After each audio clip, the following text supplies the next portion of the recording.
Welcome back, readers. I wanted to first say I am so proud of you for what you showed me yesterday. All of the first grade teachers were talking about how you guys are doing so awesome with lesson learned, and you've only done it for 2 days. So we're going to start with another book today, and we're going to listen really close about the lesson learned from the story.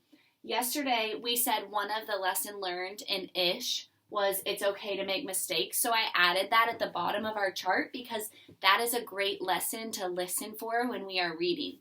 Remember, strong readers think about what they're reading and they find the lesson learned, right? So today we are going to read another book called The Most Magnificent Thing. And as I read today, I want you to listen really closely with your ears, eyes, legs, hands, mouth, and your heart.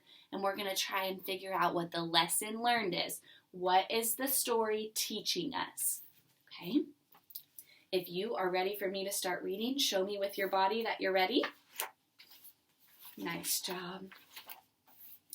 This is a regular girl and her best friend in the whole wide world. They do all kinds of things together.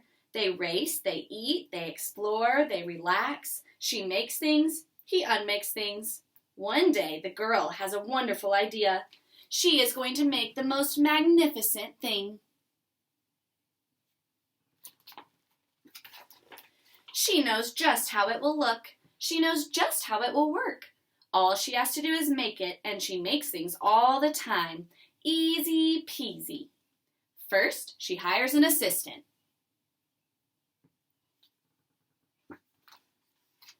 Next, they gather their supplies. They set up somewhere out of the way and get to work.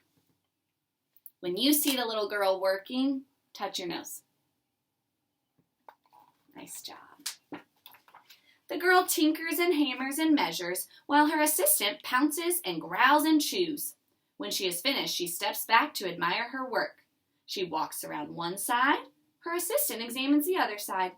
It doesn't look right. Her assistant picks it up and gives it a shake. It doesn't feel right either. They are shocked to discover that the thing isn't magnificent or good. It isn't even kind of sort of okay. It's all wrong. The girl tosses it aside and gives it another go. She smooths and wrenches and fiddles. Her assistant circles and tugs and wags. When she is finished, she stands up and takes a long look at it. Her assistant gives it a nudge with his paw. The thing is still wrong. She decides to try again.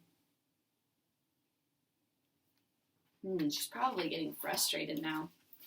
The girl saws and glues and adjusts. She stands and examines and stares. She twists and tweaks and fastens. She fixes and straightens and studies.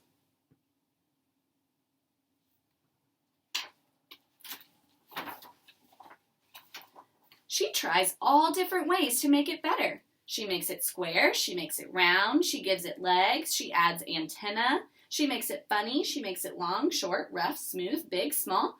One even smells of stinky cheese. But none of them are magnificent.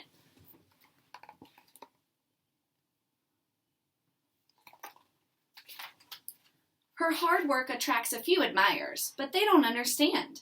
They can't see the magnificent thing that she has in her mind. She gets mad. Can you make a mad face with her? Good job. The angrier she gets, the faster she works. She smashes pieces into shape. She jams parts together. She pummels the little bits in. Her hands feel too big to work, and her brain is too full of all the not right things. If only the thing would just work. I felt this way when I can't fix things. Crunch! Look what happened. The pain starts in her finger. It rushes up to her brain and she explodes. It's not her finest moment. I'm no good at this. I quit. Her assistant suggests a walk. It's not much help at first, but before long, she starts to feel different. Bit by bit, the mad gets pushed out of her head.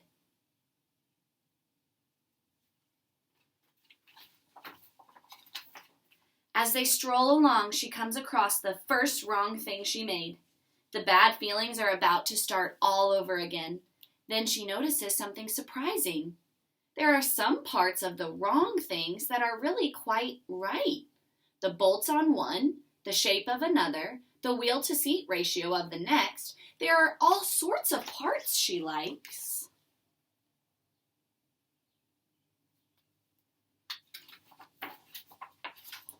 By the time she reaches the end of the trail, she finally knows how to make the thing magnificent.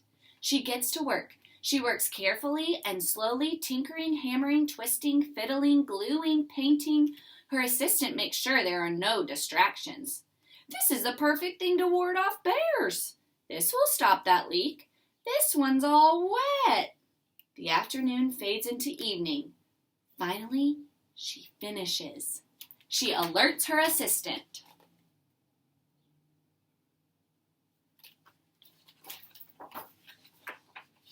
The pair take a good long look. She leans a little to the left, and it's a bit heavier than expected. The color could use a bit of work too, but it's just what she wanted. They climb aboard and take it for a spin. They are not disappointed. It really is the most magnificent thing. The end. Wow. What a great story. It teaches us something so important. Boys and girls, I want you to think, what was the author trying to teach you? Always share, treat others the way you want to be treated, never give up, always tell the truth, be thankful for what you have, you are perfect the way you are, be yourself, be brave and believe in yourself. It's okay to make mistakes. You know what, first graders? I see a few on there that could be right. I want you to think, and when you have an idea of the lesson, show me your light bulb. Awesome. I see so many light bulbs out there. I think I'm going to say that this book taught me to never give up. Because she tried and tried even when things were breaking and she crunched her finger and she couldn't figure out how to make it magnificent. She kept trying and trying. She never gave up. And then it became the most magnificent thing. So that is what I would say the lesson learned was. But if you picked a different one and you can tell me why, that's okay too. Today when you read, I want you to read a different book from yesterday. And I want you to try and think about the lesson learned in the story. Remember, you can pause the video and have this chart on your screen to help you with some ideas. Okay? You guys are doing so awesome. When you find the lesson in your book today, please write it on a Post-it or make a video of yourself telling us what the lesson learned in your story was. We are so proud of you. Readers, I want you to turn on some quiet music today. Set your timer for 20 minutes. Make sure your stack of books is nice and tall. Get comfy, cozy, because that's how we read best. And then I can't wait to see the lesson you find in your books today. You got this, readers. Work hard.